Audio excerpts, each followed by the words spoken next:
Good morning students. Last કેટલાક લેક્ચરથી આપણે પાઠ 16નો અભ્યાસ કરી રહ્યા છે, જેનું નામ છે સંસદ અને કાયદો. ટૂંકમાં પહેલાં એનું રિવિઝન કરી અને પછી આગળના મુદ્દા વિશે આજે આપણે અભ્યાસ કરવાના છીએ. તો સૌપ્રથમ આપણે સમજ્યા હતા કે સંસદ એટલે શું. તો સંસદ એટલે એક દેશની સર્વોચ્ચ સંસ્થા છે, જે વહીવટ માટેની સર્વોચ્ચ સંસ્થા ગણાય. અને એ સંસદ ભવન આપણું દિલ્હી ખાતે આવેલું છે.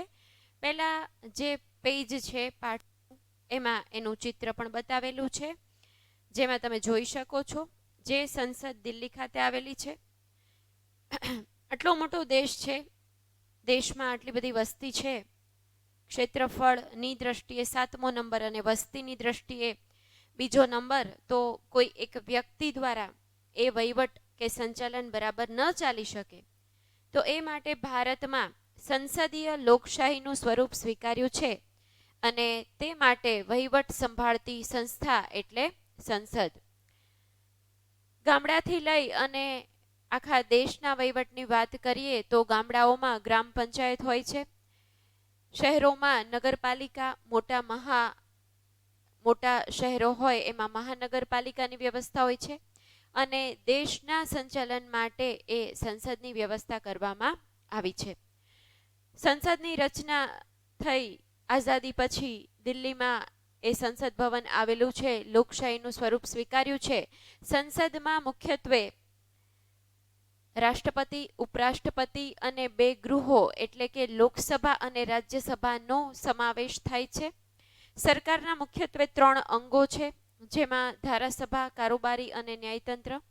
ધારાસભા છે એ કાયદા ઘડવાનું કામ કરે છે, કારોબારી છે એ કાયદાઓનો અમલ કરાવવાનું કામ કરે છે, અને ન્યાયતંત્ર છે તે ન્યાય આપવાનું અને જે કાયદાઓનું પાલન નથી કરતા તેને સજા આપવાનું કામ કરે છે. તો એ જે ધારાસભા છે, અથવા તો જેને સંસદના નામે ઓળખીએ છીએ, તેમાં 2 મુખ્ય ગૃહો આવેલા છે, જેમાં સંસદનું નીચલું ગૃહ એટલે લોકસભા અને ઉપલું ગૃહ એટલે રાજ્યસભાનો સમાવેશ થાય છે. એની વાત આપણે કરી હતી. જ્યારે કારોબારીમાં મુખ્ય કારોબારીના વડા છે એ વડાપ્રધાન, અને એની નીચે એ પ્રધાનમંડળની રચના કરે છે અને દરેકને અલગ અલગ વિષય સોંપી દે છે. એવી રીતે એ પોતાનું પ્રધાનમંડળ બનાવે છે અને દેશનો વહીવટ બરાબર ચાલે છે. ન્યાય માટેની વ્યવસ્થા વિચારીએ તો દેશ માટેની સૌથી મોટી અદાલત એટલે સર્વોચ્ચ અદાલત, અથવા તો જેને આપણે સુપ્રીમ કોર્ટ તરીકે ઓળખીએ છીએ, તેની નીચે રાજ્યની વડી અદાલતો આવેલી છે અને તેની નીચે તાબાની અદાલતોનો સમાવેશ થાય છે. એ પછી વિદ્યાર્થી મિત્રો આપણે લોકસભા વિશે વિગતે અભ્યાસ કર્યો હતો, જેમાં આપણે લોકસભાનું ચિત્ર જોયું હતું કે સંસદનું જે નીચલું ગૃહ છે તેમાં 545 સભ્યો છે. તેની જ્યારે બેઠક મળે છે ત્યારે આવી રીતે એ બેઠક વ્યવસ્થા હોય છે. જે મુખ્ય લોકસભાનું સંચાલન કરનારો હોય છે તે અધ્યક્ષ અહીંયા બેસતા હોય છે. અધ્યક્ષ છે એ આ જે લોકસભાના સભ્યો છે તેના પ્રશ્નો છે, તેની વાતો છે, તેના વિચારો છે, અથવા તો દેશના લોકોના પ્રતિનિધિત્વ કરનાર જે લોકસભાના સભ્યો છે, જેને સાંસદ સભ્યો કે મેમ્બર ઓફ પાર્લામેન્ટ કહે છે, તેની વાત સાંભળે છે, તેની રજૂઆત ધ્યાનમાં લે છે. તો એ 545 સભ્યો હોય છે, તેમાં રાજ્યો અને કેન્દ્રશાસિત પ્રદેશો જે છે એનું પ્રતિનિધિત્વ કરતા જે વ્યક્તિ છે તેનો સમાવેશ આ 545 સભ્યોમાં થાય છે. લોકસભાના સભ્યો છે એ સીધા મતદાનથી ચૂંટવામાં આવે છે. હાઉસ ઓફ પીપલ્સ તરીકે પણ આને ઓળખવામાં આવે છે. કોને? લોકસભાને. અને ગુજરાતની તેમાં 26 બેઠકો ફાળવવામાં આવી છે. વસ્તી અને વિસ્તારની દ્રષ્ટિએ રાજ્યની બેઠકો ફાળવવામાં આવે છે, તો એ મુજબ ગુજરાતને 26 બેઠકો મળેલી છે. લોકસભાના સભ્ય બનવા માટે લાયકાતોની વાત કરીએ તો ભારતનો નાગરિક હોવો જોઈએ, 25 વર્ષ કે તેથી વધુ ઉંમર હોવી જોઈએ, અસ્થિર મગજનો, નાદાર કે ગુનેગાર ન હોવો જોઈએ, અને સરકારનો પગારદાર કર્મચારી ન હોવો જોઈએ. મુદત તેની 5 વર્ષની હોય છે. કોઈ ખાસ સંજોગોમાં રાષ્ટ્રપતિ દ્વારા એની મુદતમાં 5 વર્ષમાં ફેરફાર કરી શકાય છે, જેમાં વહેલી એની મુદત પણ પૂરી કરી શકાય, મુદત પૂરી થયા પહેલા અને મુદતને લંબાવી શકવાની પણ સત્તા છે એ રાષ્ટ્રપતિ પાસે હોય છે. ત્યાર પછી લોકસભાના કાર્યોમાં સંઘ યાદીના વિષયો પર કાયદા ઘડે, લોકોની જરૂરિયાતો હોય એ મુજબ કાયદાઓ નવા ઘડે, ફેરફાર કરે, અમુક કાયદાઓ રદ કરી શકે, મંત્રીમંડળના સભ્યોની કામગીરી ઉપર અંકુશ રાખે, એનું નિયમન કરે, બજેટને મંજૂરી આપવાનું કામ કરે છે. મંત્રીમંડળના કામગીરીથી લોકસભાના સભ્યોને જો અસંતોષ હોય તો અવિશ્વાસની દરખાસ્ત કરી શકે, તેમને સત્તા છોડવાની ફરજ પણ પાડી શકે છે. અને દેશના વિવિધ પ્રશ્નોની ચર્ચા કરે છે અને સરકારનું ધ્યાન દોરવાનું કામ લોકસભાના સભ્યો કરતા હોય છે. અને ખાસ કેન્દ્ર સરકારે કોઈ પણ નાણાકીય બાબત માટે પહેલા લોકસભાની મંજૂરી લેવી પડે છે, તો આ મહત્વની કામગીરી એ કરે છે. ત્યાર પછી બીજું ગૃહ એટલે રાજ્યસભા ઉપલું ગૃહ તરીકે ઓળખાય છે.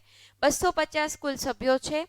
238 ની ચૂંટણી થાય છે. 12 સભ્યોની પસંદગી રાષ્ટ્રપતિ દ્વારા કરવામાં આવે છે, જે ખાસ વિશિષ્ટ કોઈ વિષયમાં નિષ્ણાંત હોય, તજજ્ઞ હોય એવી વ્યક્તિની પસંદગી થતી હોય છે.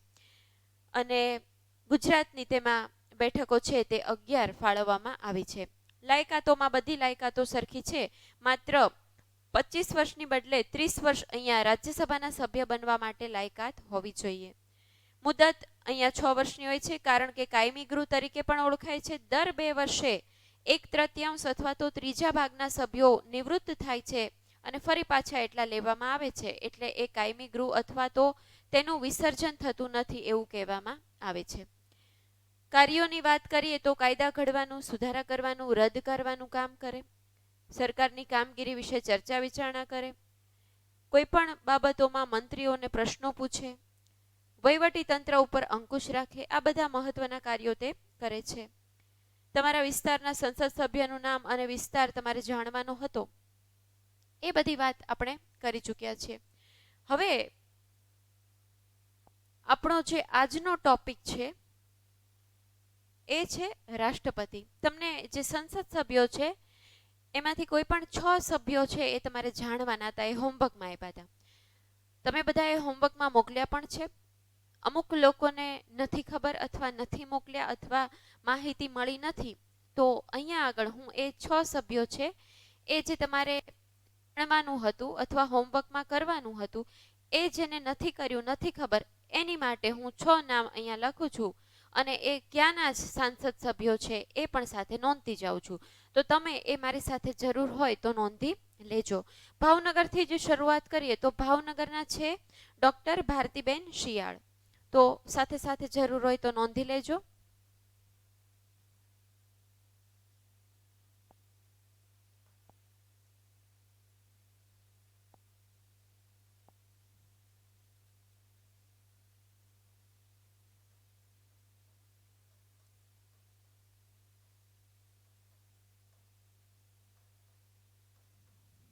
જે ભાવનગરના છે સંસદ સભ્યની નોંધ આપણે કરીએ છીએ, બરાબર.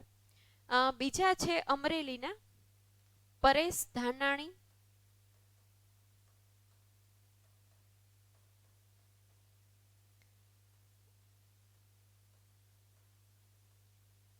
પછી છે અમિત શાહ, જે ગાંધીનગરના છે.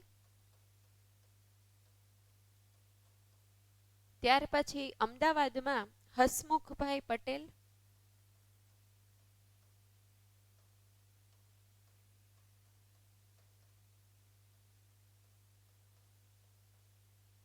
ત્યાર પછી વિનોદ ચાવડા કચ્છના છે.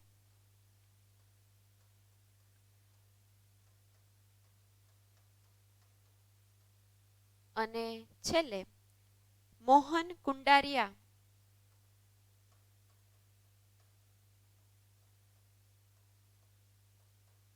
જે રાજકોટના છે. તો આ માહિતી મેં તમને અગાઉ જ્યારે હોમવર્ક આપ્યું ત્યારે કીધું હતું કે ઇન્ટરનેટના માધ્યમથી જાણી શકશો ભારતના સાંસદ સભ્યોની યાદી. તો એ તમને ખ્યાલ આવે તો ભારતના તેમજ ગુજરાતના પણ તમને મળી જશે. કાંઈ વાંધો નહીં, જેને નથી મળ્યા એ નોંધ કરી લેજો, સ્ક્રીનશોટ પાડી લેજો. હવે આપણો મુખ્ય ટોપિક શરૂ થાય છે આજનો, જે છે રાષ્ટ્રપતિ. તો રાષ્ટ્રપતિ છે એ દેશના પ્રથમ નાગરિક ગણાય છે. 1 માર્કનો પ્રશ્ન પહેલો જ જે લીટીનો છે એ દેશના પ્રથમ નાગરિક કોણ ગણાય છે અથવા તો નીચેનામાંથી કોણ ગણાય છે. ઓપ્શન આપ્યા હોય રાષ્ટ્રપતિ, ઉપરાષ્ટ્રપતિ, પછી રાજ્યપાલ, મુખ્યમંત્રી, આવી રીતે આપ્યું હોય તો તમને ખ્યાલ હોવું જોઈએ કે દેશનો પ્રથમ નાગરિક જે ગણાય છે એ છે રાષ્ટ્રપતિ. બરાબર. તો 1 માર્કના પ્રશ્નમાં ખાલી જગ્યા, MCQ કે ગમે તે રીતે પૂછાય. તે દેશના બંધારણીય વડા છે. બરાબર.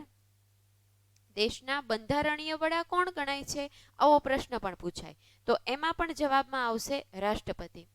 અને આપણા દેશનો સમગ્ર વહીવટ કોના નામે ચાલે છે, રાષ્ટ્રપતિના નામે ચાલે છે. તો આ ત્રણેય જે લાઈન છે એ એક લાઈનમાં 1 માર્કનો પ્રશ્ન છે. અગાઉ કીધું એ મુજબ દેશનો પ્રથમ નાગરિક તો કે ભાઈ રાષ્ટ્રપતિ, બંધારણીય વડા તો રાષ્ટ્રપતિ, કોના નામે વહીવટ ચાલે છે દેશમાં, તો રાષ્ટ્રપતિના નામે સમગ્ર વહીવટ ચાલે છે. તો આ 3 માર્કના પ્રશ્નો 3 લીટીમાં આપ્યા છે જે 1 માર્કમાં પૂછાય તેવા છે. હવે રાષ્ટ્રપતિ બનવા માટે લાયકાતો કઈ હોવી જોઈએ, તો 2 માર્કના પ્રશ્નમાં એવી રીતે પણ પૂછાય કે રાષ્ટ્રપતિની લાયકાતો જણાવો. તો રાષ્ટ્રપતિ બનવા માટે વ્યક્તિ પાસે કઈ લાયકાતો હોવી જોઈએ, 2 માર્કનો પ્રશ્ન મહત્વનો બને. 4 મુદ્દા હોય તો 2 માર્કમાં પૂછાઈ શકે. તો પહેલો પોઈન્ટ તો મેં અગાઉ પણ કીધું છે કે કોઈ પણની લાયકાત પૂછાય ને તો કોમન જ રહેશે અને જે પોઈન્ટ છે કે તે ભારતના નાગરિક હોવા જોઈએ. તો એ કોમન પોઈન્ટ છે જે અગાઉના લોકસભાના સભ્ય બનવા માટે પણ એ જ મુદ્દો હતો, રાજ્યસભાના સભ્ય બનવા માટે પણ એ જ વિગત આપવામાં આવી હતી અને રાષ્ટ્રપતિ માટે પણ એ જ કોમન રહેશે. વર્ષની વાત કરીએ તો લોકસભાના સભ્ય બનવા માટે 25 વર્ષ હતા, રાજ્યસભાના સભ્ય બનવા માટે 30 વર્ષ હતા અને રાષ્ટ્રપતિ બનવા માટે 35 વર્ષ કે તેથી વધુ વય હોવી જોઈએ. તો અહીંયા આગળ વર્ષમાં ફેરફાર થાય છે પણ મુદ્દો તો સેમ એનો એ જ રહેશે. બરાબર. ત્રીજો મુદ્દો, તે સરકારના પગારદાર કર્મચારી હોવા જોઈએ નહીં. બરાબર. ગવર્મેન્ટ એમ્પ્લોયી હોવા જોઈએ નહીં. અને ચોથી જે લાયકાત નવી છે એ છે લોકસભા કે રાજ્યસભાના સભ્ય બની શકે તેટલી તો લાયકાત આ રાષ્ટ્રપતિ પાસે હોવી જ જોઈએ. બરાબર. એટલે જે સાંસદ સભ્ય હોય છે એટલી લાયકાત રાષ્ટ્રપતિ પાસે હોવી જોઈએ તો એ રાષ્ટ્રપતિ બનવા માટે યોગ્ય ગણાય છે. તો આ રાષ્ટ્રપતિની લાયકાતો થઈ જે કેટલા માર્કમાં પૂછાઈ શકે, 2 માર્કના પ્રશ્નમાં પૂછાઈ શકે. તો પહેલા 1 માર્કના 3 પ્રશ્નો આવ્યા, હવે લાયકાતો આવી જે 2 માર્કમાં છે. ફરી એકવાર યાદ કરી લઈએ. ભારતના નાગરિક હોવા જોઈએ, બીજું 35 વર્ષ કે તેથી વધુ વય હોવી જોઈએ, સરકારના પગારદાર કર્મચારી હોવા જોઈએ નહીં અને ચોથું લોકસભા અને રાજ્યસભાના સભ્ય બનવા માટેની લાયકાત તો ધરાવતા હોવા જ જોઈએ. તો આ 4 લાયકાતો રાષ્ટ્રપતિ બનવા માટેની છે. હવે આવે છે તેના કાર્યો. તો રાષ્ટ્રપતિની સત્તા અને કાર્યો જણાવો તો એ પ્રશ્ન 2 માર્ક 3 માર્કમાં પૂછાઈ શકે તેવો. 2 માર્કમાં પૂછાય તો 4 થી 5 મુદ્દા લખવાના અને 3 માર્કમાં પૂછાય તો બધા જ એના કાર્યો કે સત્તા વિશે લખવાનું રહે. તો પહેલું એમાં છે કે તે રાષ્ટ્રપતિ છે તે પ્રધાનમંત્રીની સલાહ મુજબ, પ્રધાનમંત્રી અથવા વડાપ્રધાનની સલાહ મુજબ કોની નિમણૂક કરે, મંત્રીમંડળની નિમણૂક કરે છે અને તેને શપથ લેવડાવે છે.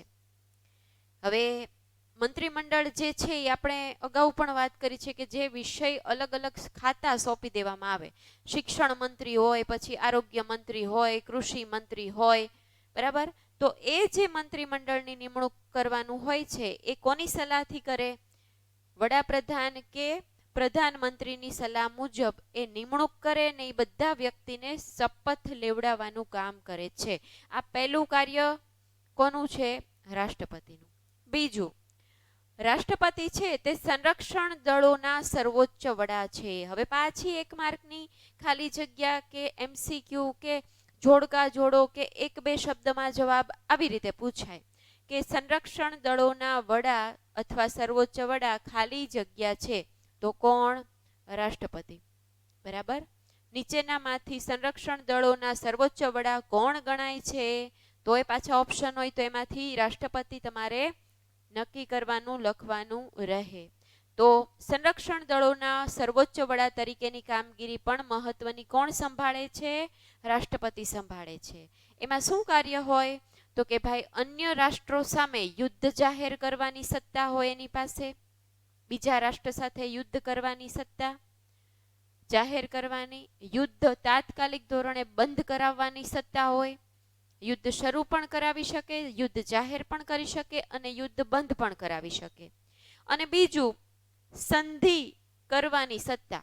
સંધિ કરવી એટલે શું? તો કે ભાઈ જે તે બાબતો નક્કી કરવામાં આવે ને એને સંધિ કરી કહેવાય. જેમ કે બે રાષ્ટ્રો વચ્ચે યુદ્ધ થયા છે તો હારેલા રાષ્ટ્રોને જીતેલા રાષ્ટ્રો દ્વારા કેટલીક ફરજિયાત કેટલીક બાબતો લાગુ પાડવામાં આવે તો એ સંધિ કરી કહેવાય. નક્કી કરેલી બાબતો જે સંધિ કહેવાય. તો એ સંધિ કરવાની સત્તા પણ કોની પાસે હોય છે? રાષ્ટ્રપતિ પાસે હોય છે. બરાબર? એ જે તે બીજો દેશનો વ્યક્તિ નક્કી કરી શકે નહીં. તો સંધિ કરવાની સત્તા પણ રાષ્ટ્રપતિ પાસે હોય છે. હવે કોની કોની નિમણૂક કરે? તો કે ભાઈ રાજ્યના રાજ્યપાલ, સર્વોચ્ચ અદાલતના ન્યાયમૂર્તિઓ. ન્યાયમૂર્તિ એટલે ન્યાયાધીશ અથવા જજ તરીકે આપણે જેને ઓળખીએ છીએ, અથવા તો જજ તરીકે ઓળખીએ છીએ. પણ કઈ અદાલતના? માત્ર ને માત્ર સર્વોચ્ચ અદાલતના કે સુપ્રીમ કોર્ટના. જજની નિમણૂક, ન્યાયાધીશની નિમણૂક કોણ કરે છે? રાષ્ટ્રપતિ કરે છે. મુખ્ય ચૂંટણી અધિકારીઓની નિમણૂક પણ રાષ્ટ્રપતિ કરે છે. અને વિવિધ દેશોમાં ભારતના રાજદૂતોની નિમણૂક કરે. હવે આ રાજદૂત કોને કહેવાય? ભારતના રાજદૂત કોને કહેવાય? તો કે બીજા રાષ્ટ્રમાં રહેતો ભારતનો જે રાજકીય બાબતોનો વાહક હોય, મુખ્ય વ્યક્તિ હોય, મુખ્ય રાજા તમે કહી શકો, તો એ રાજદૂત ગણાય. પણ એ રહેતો ક્યાં હોય? બીજા રાષ્ટ્રમાં. પણ પ્રતિનિધિત્વ કોનું કરતો હોય? ભારતનું. તો એને શું કહેવાય? ભારતનો રાજદૂત કહેવાય. તો એની નિમણૂક પણ કોણ કરે છે? રાષ્ટ્રપતિ કરે છે. તો ફરી વખત કોની કોની નિમણૂક કરે છે?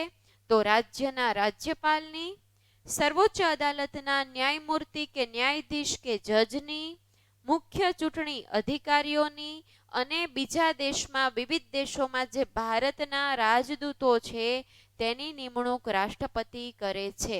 હવે જે તે બાબતો જ્યારે સમજાવતી હોઉં ને ત્યારે ન સમજાય ને તો સાથે નોંધ કરી લેવી.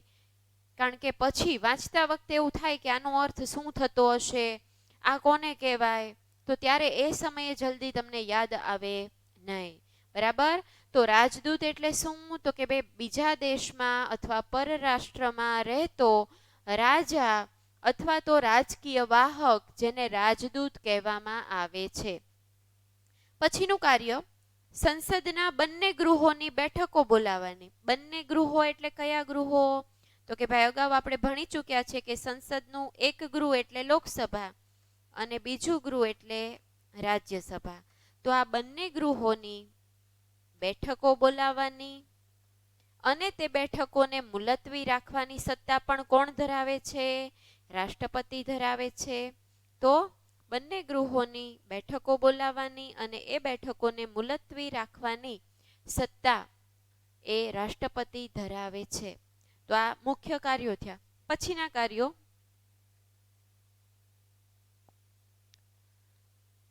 દેશના કોઈ પણ ભાગની સલામતી સામે ભય ઊભો થાય ત્યારે કટોકટીની સ્થિતિ જાહેર કરે. એટલે બધા વ્યવહારો બંધ થઈ જાય. બરાબર? એ સમયે કટોકટીની સ્થિતિ જાહેર કરી દે. જેમ કે જમ્મુ કાશ્મીરમાં પહેલા અવારનવાર આતંકવાદી હુમલાઓ થતા. અમુક જે વિસ્તારો છે તેમાં આવો ભય સતત રહેતો હોય છે. જેમ કે સરહદના કેટલાક પ્રદેશો છે ત્યાં આગળ આવી પરિસ્થિતિ અવારનવાર સર્જાય છે. ઘણી વખત બંધારણીય કટોકટી પણ લાગુ પાડવામાં આવે, રાષ્ટ્રીય કટોકટી પણ લાગુ પાડવામાં આવે અને નાણાકીય કટોકટી પણ લાગુ પાડવામાં આવે છે. અને કટોકટી એટલે એવી પરિસ્થિતિ કે જે સામાન્ય ન હોય. તો આ બાબત છે તમારે વિગતવાર ભણવામાં આવશે 9મા ધોરણમાં કે કટોકટી કેટલા પ્રકારની હોય, પણ તમારી જાણકારી માટે અહીંયા લખું છું કે બંધારણીય પણ હોય,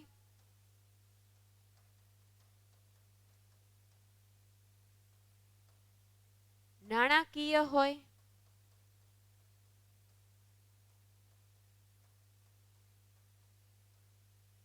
બરાબર. તો એ કટોકટીના પ્રકાર છે કોઈ પણ પ્રકારે લાગુ પાડી શકાતી હોય, જે તે સામાન્ય પરિસ્થિતિ જ્યારે દેશની સામે ન હોય, કોઈ ભય ઊભો થયો હોય, સલામતીની જરૂર હોય, તો એ રાષ્ટ્રીય કટોકટી, બંધારણીય કટોકટી, નાણાકીય કટોકટી લાગુ પાડવામાં આવતી હોય છે. પછીનું છે કે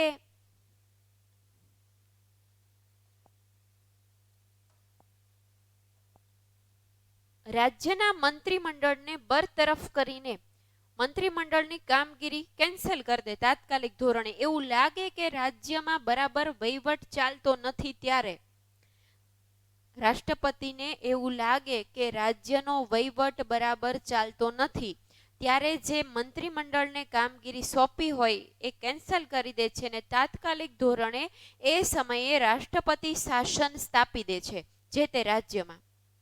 અને આ રાષ્ટ્રપતિ શાસન એટલે શું? તો કે રાષ્ટ્રપતિ છે એ જે તે રાજ્યનો સીધો વહીવટ કે શાસન સંભાળી લે છે. પછી તમામ સત્તા કોના હાથમાં હોય? સીધી રાષ્ટ્રપતિના હાથમાં હોય છે. અને આ પરિસ્થિતિને રાષ્ટ્રપતિ શાસન કહેવામાં આવે છે. તો એ રાષ્ટ્રપતિ શાસન સ્થાપી શકે એવું બંધારણમાં ઉલ્લેખ કરવામાં આવ્યો છે, બંધારણની કલમ 356માં. અને એ કલમ 356 મુજબ સીધું રાજ્યનું શાસન, રાજ્યનો વહીવટ સંભાળી શકે છે રાષ્ટ્રપતિ શાસન, એ રાજ્ય ઉપર લાદી શકે છે. અને એ રાષ્ટ્રપતિ શાસન કેટલો સમય માટે રાખી શકાય? તો 6 મહિના પણ રાખી શકે અને વધુમાં વધુ 3 વર્ષ સુધી રાખી શકે છે. 6 મહિનાથી લઈને 3 વર્ષ સુધી વધુમાં વધુ રાષ્ટ્રપતિ શાસન છે એ લાગુ પાડી શકાય છે. બરાબર. રાજ્યનો વહીવટ પોતાના હસ્તક લઈ લે, રાષ્ટ્રપતિ શાસન સ્થાપી દે છે. અને પછીનું છે રાષ્ટ્રપતિની સહીથી જ કાયદો બને છે, ખરડો કાયદો બને. કાયદાનું જે કાચું સ્વરૂપ છે એને ખરડો કહેવાય. કાયદો ઘડવો પડે એવી જરૂરિયાત ઊભી થઈ છે એવો વિચાર પછી લોકસભાના સભ્યોને આવે અને એ રફ કામગીરી કરે કાયદા બનાવવા માટેની, અને એ વિગત છે એ ખરડો કહેવાય. પછી લોકસભામાંથી રાજ્યસભામાં પસાર થાય. રાજ્યસભાને બરાબર યોગ્ય લાગે તો રાજ્યસભા છે એ રાષ્ટ્રપતિ પાસે મોકલે, અને રાષ્ટ્રપતિને બરાબર લાગે તો એમાં તે સહી કરે છે, હસ્તાક્ષર કરે છે, અને પછી તે કાયદાનું સ્વરૂપ ધારણ કરે છે. તો ખરડો કાયદો ક્યારે બને? રાષ્ટ્રપતિની સહી પછી. એની વિશે વિગતવાર આ પાઠના અંતે પાછું આપવામાં આવ્યું છે, ત્યારે આપણે વિગતવારી પ્રશ્નની ચર્ચા કરશું. હવે પછીની વાત આવે છે, આપણે રાષ્ટ્રપતિના કાર્યો જોયા, હવે તેની મુદ્દત. તો મુદ્દત છે એ 5 વર્ષની હોય છે. રાષ્ટ્રપતિની મુદ્દત કેટલા વર્ષની હોય? રાષ્ટ્રપતિ પદ કેટલા વર્ષ એ સંભાળી શકે? 5 વર્ષ સુધી સંભાળી શકે. પણ રાષ્ટ્રપતિ જ્યારે હોદ્દા ઉપર હોય છે, રાષ્ટ્રપતિનું પદ ધારણ કરેલ હોય છે, રાષ્ટ્રપતિ તરીકેની કામગીરી કરતા હોય, ત્યારે તેમની સામે કોઈ ફોજદારી મુકદ્દમો ચલાવી શકાય નહીં અને તેની ધરપકડ પણ કરી શકાય નહીં.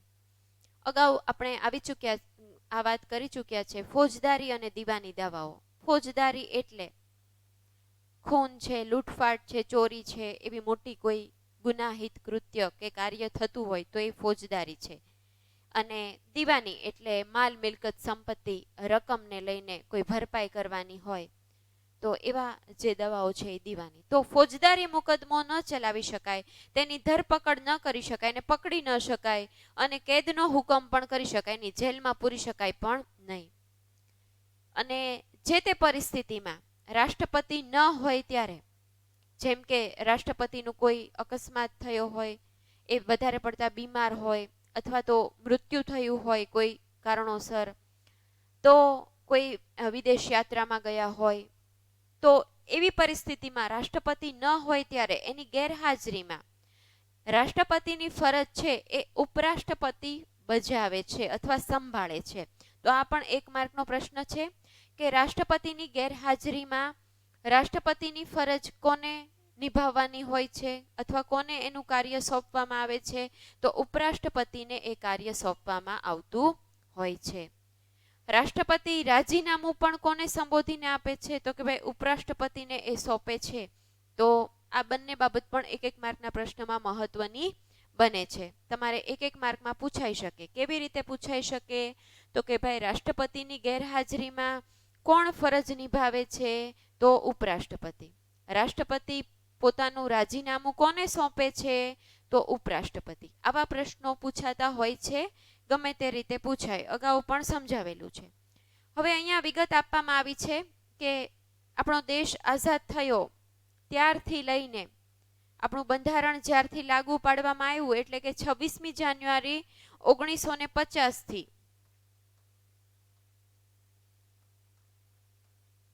5 વર્ષની કામગીરી વિશે વિચારી લ્યો તો અત્યારે કુલ 14 રાષ્ટ્રપતિ શાસન સંભાળી ચૂક્યા છે. કુલ રાષ્ટ્રપતિ 14. કેટલા વર્ષ થયા ગણી લ્યો, 50 થી લઈ અને 2020, બરાબર. તો 70 વર્ષનો ગાળો અને 14 રાષ્ટ્રપતિ, 14 પંચા 70. તો 14 રાષ્ટ્રપતિ અત્યાર સુધીમાં આવી ચૂક્યા છે. પ્રથમ જે હતા એ અહીંયા જાણવા જેવી વિગતમાં આપ્યું છે. પ્રથમ રાષ્ટ્રપતિ ડોક્ટર રાજેન્દ્ર પ્રસાદ, જે ક્યારે, તો કે 26મી જાન્યુઆરી 1950 પછી આઝાદી મળ્યા પછી બંધારણને અમલમાં મૂક્યા પછી બન્યા હતા. તો એ પ્રથમ રાષ્ટ્રપતિ રહી ચૂક્યા છે. અને જાણવા જેવી વિગત છે એ ભારતના પ્રથમ મહિલા રાષ્ટ્રપતિ જે બન્યા હતા તેનું નામ હતું શ્રીમતી પ્રતિભાસિંહ પાટીલ. અને કયા વર્ષે એ બન્યા હતા, તો 25 જુલાઈ 2007 થી તેમણે પોતાનું રાષ્ટ્રપતિનું પદ સંભાળ્યું હતું. તો 2007 થી લઈ અને 2012 સુધી તેમણે પોતાની કામગીરી સંભાળી હતી રાષ્ટ્રપતિ તરીકેની. તો અહીંયા આગળ તમને આ જાણવા જેવી વિગત આપી છે એ પૂરું થાય છે. હવે તમને એક પ્રવૃત્તિ આપવામાં આવી છે, જે છે અત્યાર સુધીના, મેં કીધું ને કુલ કેટલા છે, 14 છે. તો 1950 થી લઈ અને 2021 સુધીમાં અત્યાર સુધીના રાષ્ટ્રપતિની વિગત તમારે મેળવવાની છે. જેમ કે પહેલા ડોક્ટર રાજેન્દ્ર પ્રસાદ હતા, તો એણે ક્યારે પોતાનું રાષ્ટ્રપતિ પદ સંભાળ્યું, ક્યાં સુધી સંભાળ્યું, પછી બીજા કોણ આવ્યા એમનો સમયગાળો લખવાનો, ત્રીજા કોણ આવ્યા એનો સમયગાળો લખવાનો, અને જેટલા પણ રાષ્ટ્રપતિ હોય એમના ફોટા કે ચિત્ર મળે તો એ પણ તમારે લગાવવાના રહેશે અને વિગત લખવાની રહેશે. એવો એક તમારે હસ્તલિખિત અંક બનાવવાનો છે, એવો એક પ્રોજેક્ટ કરવાનો છે. આ પ્રવૃત્તિ તમને હું હોમવર્કમાં આપું છું. અત્યારે તમારે હોમવર્કમાં એ સબમિટ નથી કરવાની, પણ એ પ્રવૃત્તિ તમારે કરીને ઘરે તમારી પાસે રાખી મૂકવાની છે. જ્યારે તમે શાળાએ આવશો ત્યારે એ પ્રવૃત્તિને હું કલેક્ટ કરીશ અને સારી જે પ્રવૃત્તિ હશે એ નીચે નોટિસ બોર્ડ ઉપર લગાવવામાં આવશે અને બધી પ્રવૃત્તિને ચેક કરીશ. એના આધારે ઇન્ટરનલ માર્ક્સ પણ મુકાતા હોય છે. તો આ બધા માટે ફરજિયાત છે આ માહિતી ભેગી કરવાની, ફોટાઓ કે ચિત્ર એના મેળવવાના અને સરસ મજાનો પ્રોજેક્ટ કરવાનો છે. તો આની પછીની વાત હવે આપણે જે કરવાના છે એ છે પ્રધાનમંત્રી કે વડાપ્રધાન. તો બધાને જો યાદ ન રહે તો સાથે સ્ક્રીનશોટ પાડી લેજો કે સાથે નોંધ કરી લેજો. કારણ કે ઘણા વિદ્યાર્થીઓના ફોન મને અત્યારે આવતા હોય છે કે મિસ અત્યાર સુધીમાં તમે કેટલા પ્રોજેક્ટ આપ્યા છે, કઈ પ્રવૃત્તિ કરવા આપી છે, મેં નોંધ્યું નહોતું, અથવા મારું લખેલું ખોવાઈ ગયું છે, મને ભૂલાઈ ગયું છે, મને ફરીવાર કયો ને. તો એવું દરેકને કહેવું શક્ય ન બને. તો યાદ ન રહે તો તમારે ખાસ તમારા હોમવર્ક બુકમાં કે જે જે તમે નોટ કરો છો મહત્વના મુદ્દાઓ, એમાં તમારે નોંધી લેવું. કારણ કે એ શાળા ખુલતા વખતે બધા તમારે એક સાથે હું જ્યારે મંગાવું ત્યારે આપવાના રહેશે. હવે પછીનો મુદ્દો આવે છે પ્રધાનમંત્રી કે વડાપ્રધાન, જેને આપણે ઓળખીએ છીએ એ નામે, એની વિશે ટૂંક નોંધમાં પૂછાય તો બધી જ વિગત 4 માર્કનો પ્રશ્ન પૂછાય કે ટૂંક નોંધ લખો વડાપ્રધાન કે પ્રધાનમંત્રી. બંને એક જ થાય, કન્ફ્યુઝ થતા નહીં. બરાબર, ઘણી વખત એવું થતું હોય કે રાષ્ટ્રપ્રમુખ પણ કહેવાય ને રાષ્ટ્રપતિ પણ કહેવાય, તો ઘણી વખત કહે ને તો કે મિસ તમે તો આમ કીધું હતું ને, પણ બંનેનો અર્થ એક જ થાય. તો પ્રધાનમંત્રી પણ કહેવાય અને વડાપ્રધાન પણ કહેવાતા હોય છે. તો પહેલી જ લાઈનમાં પહેલો પ્રશ્ન 4 માર્કમાં પૂછાય તો બધી જ વિગત તમારે લખવાની, અને 1 માર્કના, 2 માર્કના, 3 માર્કના પ્રશ્નો જેમ આવતા જશે એમ હું તમને સાથે કહેતી જઈશ કે આ પ્રશ્ન આવી રીતે પૂછાઈ શકે, તો તમે એવી રીતે તૈયારી પણ કરી શકો. તો પહેલો જ પ્રશ્ન છે કે પ્રધાનમંત્રી છે તે મંત્રીમંડળના વડા છે. એ ઉપરાંત શાસક પક્ષના વડા પણ કહેવાય છે. શાસક પક્ષના વડા કોણ? તો પણ વડાપ્રધાન. મંત્રીમંડળના વડા કોણ? તો પણ વડાપ્રધાન કે પ્રધાનમંત્રી. 1 માર્કનો પ્રશ્ન પૂરો. આગળ આવે છે કે તેઓ લોકસભા અને રાજ્યસભામાંથી જ ચૂંટાયેલા હોય. સંસદ સભ્યો હોય એમાંથી જે બહુમતી મળે એ આગળ જતા વડાપ્રધાન તરીકેનું પોતાની કામગીરી સંભાળે છે, પદ સંભાળે છે. બરાબર, એટલે શેમાંથી નક્કી થયેલા હોય? જે બહુપક્ષીય હોય, એટલે કે જેને વધારે વોટ મળ્યા હોય. જેમ કે ભાજપમાં અત્યારે વધુ વોટ મળ્યા હોય ને નરેન્દ્ર મોદી અત્યારે વડાપ્રધાન તરીકે કામગીરી કરે છે, તો ભાજપની વધારે બેઠકો હોય એમાંથી જ એ સભ્યોમાંથી જ પસંદગી પામેલ હોય, નક્કી કરેલ હોય, અને પછી એ પ્રધાનમંત્રી કે વડાપ્રધાનની કામગીરી સંભાળતા હોય. રાષ્ટ્રપતિ લોકસભામાં બહુમતી ધરાવતા પક્ષની, જો અગાઉ મેં કીધું એ મુજબ કે એ સમૂહના વડાની પ્રધાનમંત્રી તરીકે સરકાર રચવાનું એને નિમંત્રણ આપે કે પસંદગી કરે છે.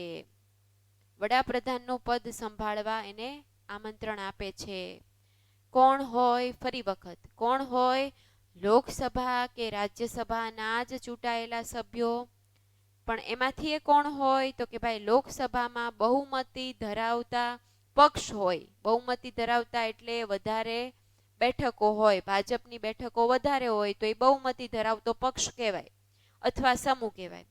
એના વડાને પ્રધાનમંત્રી તરીકે સરકાર રચવાનું નિમંત્રણ આપે છે. કોણ આપે? રાષ્ટ્રપતિ આપે.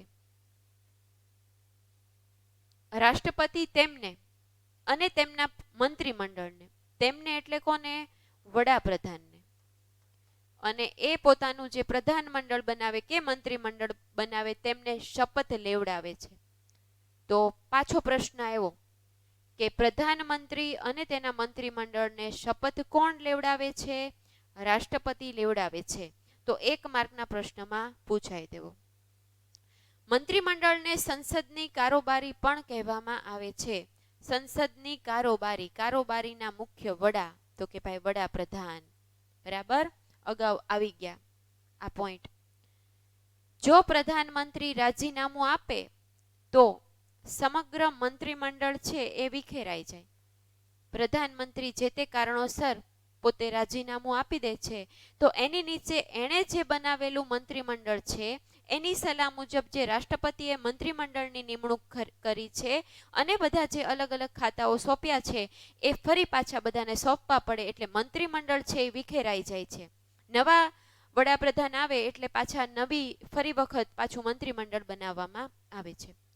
બંધારણીય રીતે પ્રધાનમંત્રી સંસદને આધીન રહીને કાર્ય કરે, પોતાની રીતે ન કરે. બરાબર, સંસદને આધીન રહીને કાર્ય કરે છે બંધારણીય રીતે. પ્રધાનમંત્રીના મુખ્ય કાર્યોની વાત આવે છે હવે. તો મુખ્ય કાર્યો ક્યાં ક્યાં? કેટલા છે? 5 મુદ્દા છે. તો 2 કે 3 માર્કના પ્રશ્નમાં પૂછાય તેવો પ્રશ્ન સમજવાનો. બરાબર, પ્રધાનમંત્રીના કે વડાપ્રધાનના કાર્યો જણાવો. તો પહેલું ખૂબ જ મહત્વનું કે પ્રધાનમંત્રી છે ને એ પ્રધાનમંત્રી બન્યા પછી જુદા જુદા ખાતાઓની ફાળવણી કરે. અને એ જુદા જુદા ખાતા એટલે કયા ખાતાઓ? તો અગાઉ વાત કરી ચૂક્યા છે. કયા ખાતાઓ? તો કે ભાઈ કૃષિ છે, અન્ન અને પુરવઠો છે, આરોગ્ય છે, સંરક્ષણ છે,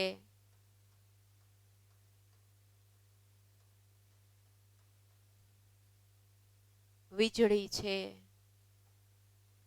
વગેરે ઘણા બધા હોય તો અલગ અલગ જુદા જુદા ખાતાઓની ફાળવણી કરે છે. તેની કામગીરી સોંપ્યા પછી ફાળવણી થઈ જાય પછી તેની કામગીરીનું સંકલન અને દેખરેખ રાખે. બધાને ભેગા કરીને બધો વહીવટ સંભાળે ને, કે એક હાથે વહીવટ ચાલી શકે નહીં, એટલે બધાનું શું કરે, સંકલન કરે અને બધાની કામગીરીની દેખરેખ રાખવાનું મહત્વનું કાર્ય કરે છે. એ ઉપરાંત નીતિ વિષયક નિર્ણયો લે છે. બરાબર. તો પહેલું કાર્ય જુદા જુદા ખાતાઓની ફાળવણી કરે, તેની કામગીરીનું સંકલન અને દેખરેખ રાખે અને નીતિ વિષયક નિર્ણયો લે છે. પછીનું, મંત્રીમંડળના સભ્યોની નિમણૂક પ્રધાનમંત્રીની સલાહ અનુસાર ઔપચારિક રીતે રાષ્ટ્રપતિ કરે છે. આ વાત આપણે અગાઉ કરી ચૂક્યા છે. પ્રધાનમંત્રી જે મંત્રીમંડળ બનાવવા માંગતા હોય ને, એની નિમણૂક કરવાની કામગીરી આમ જોવો તો એની સલાહ મુજબ પણ કરે કોણ? રાષ્ટ્રપતિ કરે છે. પણ સલાહ કોની લે? તો કે ભાઈ પ્રધાનમંત્રીની લે. એને નક્કી કર્યું હોય ને એ મુજબ એ નિમણૂક કરે. એટલે ઔપચારિક રીતે કામગીરી રાષ્ટ્રપતિની, આમ તો જોવો તો વડાપ્રધાન જ એ નક્કી કરતા હોય છે. કોઈ પણ મંત્રીને મંત્રીમંડળમાં લેવો કે કેમ, ચાલુ રાખવો કે પછી એને કાઢી નાખવો, એ નિર્ણય કોણ લે છે? પ્રધાનમંત્રી કે વડાપ્રધાન લે છે. બરાબર. એટલે જ જ્યારે વડાપ્રધાન બદલાય ને એટલે પછી એની નીચે એનું મંત્રીમંડળ આખું બદલાઈ જતું હોય. પહેલા એ કોઈક બીજો વિભાગ સંભાળતો હોય, જેમ કે પહેલા કોઈકને કૃષિ આપ્યું હોય તો હવે કોઈકને અન્ન અને પુરવઠો આપી દીધો, કોઈકને આરોગ્ય આપી દીધું, તો કે પહેલા તો એ સંરક્ષણના હતા, પહેલા તો એ વીજળીના હતા. બરાબર. તો આવી રીતે અલગ અલગ ખાતાઓ છે એને ઇનાય ખાતા આપવા કે એને બદલી નાખવા એ નિર્ણય કોણ કરે? પ્રધાનમંત્રી કરે છે. મંત્રીમંડળની બેઠકોનું અધ્યક્ષ પદ પ્રધાનમંત્રી કે વડાપ્રધાન સંભાળે. બેઠકો ભરાય ને એટલે મુખ્ય વ્યક્તિ અધ્યક્ષ તરીકેની કામગીરી કોની? પ્રધાનમંત્રીની છે. અને તેના દ્વારા એ બરાબર વહીવટ ચાલે છે કે કેમ, દરેક ખાતાનો, દરેક વિષયનો એની માહિતી મેળવે, એમાં જરૂરી સૂચનો પણ કરે. અને પ્રધાનમંત્રી પોતે પણ એક કે વધારે ખાતાના જે તે મંત્રીમંડળ તરીકેની કામગીરી પણ કરતા હોય, મંત્રી પણ બની ચૂક્યા હોય, એટલે કે ઈ કામગીરી પણ સંભાળે અને મુખ્ય અધ્યક્ષ તરીકેની કામગીરી પણ સંભાળતા હોય એવું બની શકે. પછીનું કાર્ય, દેશના ચૂંટાયેલા સભ્યો સંસદમાં સરકારને વિવિધ પ્રશ્નો કરે છે. દેશના ચૂંટાયેલા સાંસદ સભ્યો, બરાબર, સરકારને એની જ્યારે બેઠકો મળે ને ત્યારે પ્રશ્નો કરે. તો આ પ્રશ્નોના જવાબ આપવા માટે પ્રધાનમંત્રી અને કારોબારી બંધારણીય રીતે જવાબદાર છે અને જવાબ આપવા પડે સાંસદ સભ્યોને કે જે તે નિર્ણય કર્યો ને એ શા માટે કર્યો, એનું કારણ દર્શાવવું પડે કોઈ પણ દેશની પરિસ્થિતિમાં. બરાબર. દેશના નાગરિકોના પ્રશ્નો જો હોય તો એને સોલ્વ કરવા પડે. તો એ જે બેઠકો મળે છે ત્યારે એ વડાપ્રધાનને લોકોના પ્રશ્નોની પણ ખબર પડે છે, કઈ સમસ્યાનો સામનો કરી રહ્યા છે એનો પણ ખ્યાલ આવે, અથવા તો પોતે લીધેલા નિર્ણયો છે એ યોગ્ય છે કે કેમ એ પણ ખ્યાલ આવે છે. એટલે સરકારને વિવિધ પ્રશ્નોની ખ્યાલ આવે પછી એના જવાબો દેવા પડે. અને જ્યારે કોઈ એવી જાહેરાત કરે છે દેશ માટે મહત્વની, જ્યારે દેશને તમામને લાગુ પાડવામાં આવતી હોય, જેમ કે હમણાં કોરોનાના સમયમાં જ્યારે લોકડાઉન લાગુ પાડવામાં આવ્યું હતું ત્યારે એ પહેલાં એમણે આવીને જાહેરાત કરી હતી કે શા માટે આ જરૂરી છે. તો એ પરિસ્થિતિનો ખ્યાલ લોકો સુધી એને પહોંચાડવો પડે, પ્રશ્નોના જવાબ આપવા પડે. તો એ બંધારણીય રીતે જવાબદાર વ્યક્તિ ગણાય છે. એટલે વડાપ્રધાનની આ બધી મહત્વની કામગીરી રહે છે. જાણવા જેવું આપ્યું છે. તેમાં દેશના પ્રથમ પ્રધાનમંત્રી કે વડાપ્રધાન જવાહરલાલ નહેરુ હતા અને એ સમયે સરદાર વલ્લભભાઈ પટેલ છે એ નાયબ પ્રધાનમંત્રી તરીકેની કામગીરી સંભાળતા હતા. અને એની પછી પાછી રાષ્ટ્રપતિની જેમ જ બીજી એક પ્રવૃત્તિ આપવામાં આવી છે, જે છે અત્યાર સુધીના પ્રધાનમંત્રી તમારે જાણવાના છે અને એ પ્રધાનમંત્રીની આખી યાદી તૈયાર કરવાની છે, એનો સમયગાળો લખવાનો છે અને એના ચિત્રો જો મળે, એના ફોટા મળે તો એ ફોટા પણ લગાવવાના રહેશે. તો પ્રથમ આપણા જવાહરલાલ નહેરુ હતા અને હાલના બે તો મળી ગયા. હાલના કોણ છે? તો કે ભાઈ નરેન્દ્ર મોદી છે. તો ગોતવાના કેટલા રહ્યા? 12 જ રહ્યા. તો એ 12 તમારે ગોતવાના છે. પ્રથમ જે હતા 1947માં હતા, દેશ આઝાદ થયો પછીના પ્રથમ. તો 1947માં એનો સમયગાળો ખબર પડી ગઈ કે ભાઈ જવાહરલાલ નહેરુ અને લાસ્ટ છેલ્લા જે છે એ મોદી છે. તો બાકીના તમારે જે છે એ ગોતવાના રહેશે. તો એ કેટલા તમારે ગોતવાના રહે? કુલ કેટલા છે? 14 છે. તો 12ની માહિતી તમારે મેળવવાની રહેશે. તો આ બંને પ્રવૃત્તિ છે એ તમારે ઘરે કરવાની છે. અગાઉ કીધું એ મુજબ કરીને તમારી પાસે રાખવાની છે. નોંધ કરી લેજો, જરૂર હોય તો સ્ક્રીનશોટ પાડી લેજો.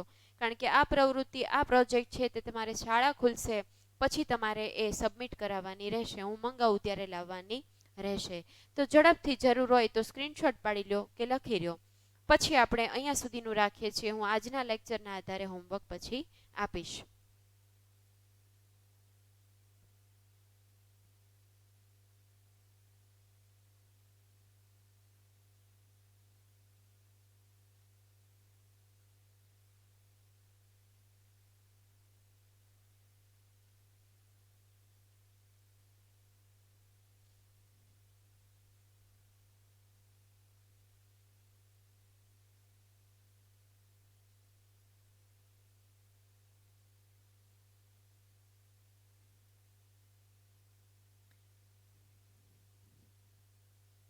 ઓકે, તો તમે હોમવર્ક નોંધી લીધું હશે, બંને પ્રવૃત્તિ બરાબર નોંધી લીધી હશે.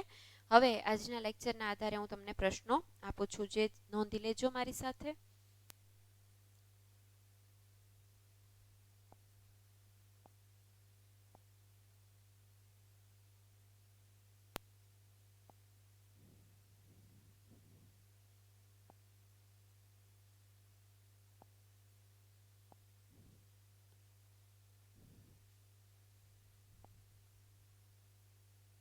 પ્રશ્ન પહેલો,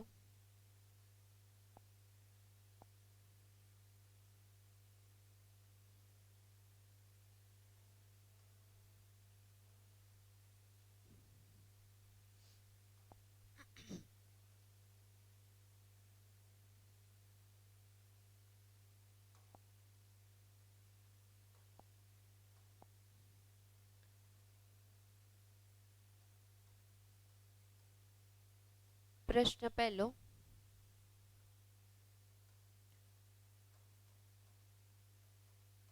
રાષ્ટ્રપતિના કાર્યો જણાવો.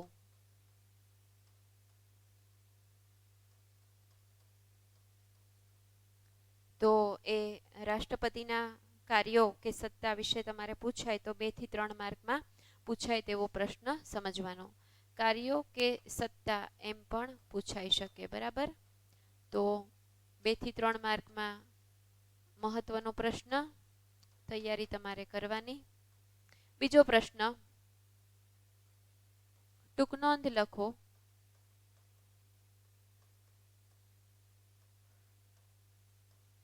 વડાપ્રધાન. તો આ પ્રશ્ન 3 કે 4 માર્કમાં પૂછાય તેવો બધી વિગત તમારે લખવાની રહેશે. પછીનો પ્રશ્ન, રાષ્ટ્રપતિ બનવા માટેની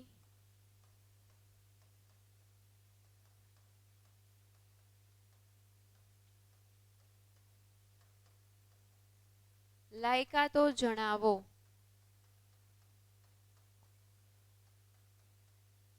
તો એ 2 માર્કના પ્રશ્નમાં પૂછાય તેવો પ્રશ્ન.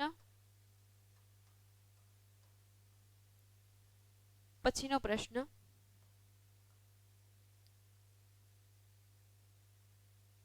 રાષ્ટ્રપતિની મુદ્દત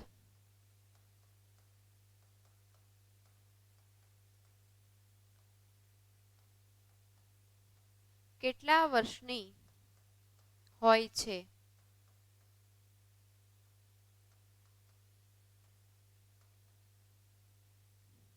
1 માર્કમાં પૂછાય તેવો પ્રશ્ન. અને છેલ્લો પ્રશ્ન છે, ભારતના પ્રથમ મહિલા ભારતના પ્રથમ મહિલા રાષ્ટ્રપતિ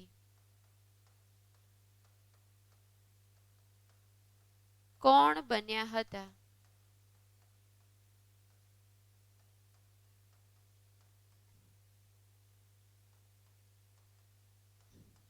તેનો સમયગાળો અથવા સમય જણાવો. ક્યાંથી ક્યાં સુધી હતા? બરાબર. લેક્ચર દરમિયાન મેં એ બંને બાબતો નોંધી હતી કે મહિલા રાષ્ટ્રપતિ કોણ અને એનો કાર્યકાળ શું હતો. સમયગાળો કે જેને કાર્યકાળ કહેવાય કે એની કામગીરી ક્યાંથી ક્યાં સુધી સંભાળી હતી, તો એનો કાર્યકાળ તમારે પણ લખવાનો છે. તો આ પણ 1-2 માર્કના પ્રશ્નમાં પૂછાય તેવો પ્રશ્ન છે. તો આજના લેક્ચરના આધારે આ હોમવર્ક છે એ તમારે સારી રીતે કરવાનું છે. હોમવર્ક છે એ માત્ર ઉતારો કરવા માટે નથી. અગાઉ પણ ઘણી બધી વાર કહું છું, લેક્ચર પતે એટલે કે હોમવર્ક છે એ તમારા રિવિઝન માટે હોય છે.